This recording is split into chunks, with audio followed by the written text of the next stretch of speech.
My remake story starts a month and a half before I moved from Pennsylvania to Seattle for a new job. I had just completed my PhD defense, and this time was very different to what I had envisioned it to be.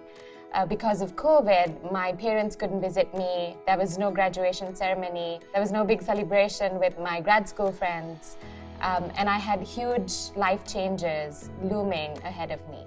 Before the pandemic hit, I was very stable in my faith. I was a regular church attendee and well connected to the faith community around me. But when the pandemic hit, a lot of those connections stopped. And I found myself, in this season of dry bones in my faith life. All of this affected my prayer life, and I would say I was at the lowest point in my faith journey. I was also alone and had to face the most uncertainty that I have encountered. I'm Sri Lankan, so for me as an immigrant, the transition from a student to employment in a city on the other side of the country where I barely knew a single person was going to be stressful anyway. But COVID made it so much worse, and I really had no choice but to go to God at this point.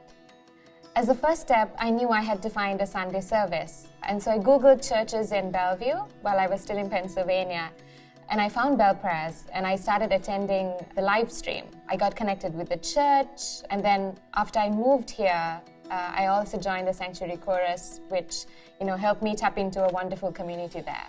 During these transitions, my faith went from a very low point to a period during my transition where God was comforting me and giving me strength, and now really building on the foundations that I'm learning or relearning through the current sermon series, focusing on prayer, on the Holy Spirit, on the Word. And these spiritual foundations have made my relationship with God so much stronger. In the process of all of this, I have been blessed with new friendships, relationships, and a sense of home and belonging here in Bellevue. Of course, there are still uncertainties, but God is remaking my life better than I could have imagined it.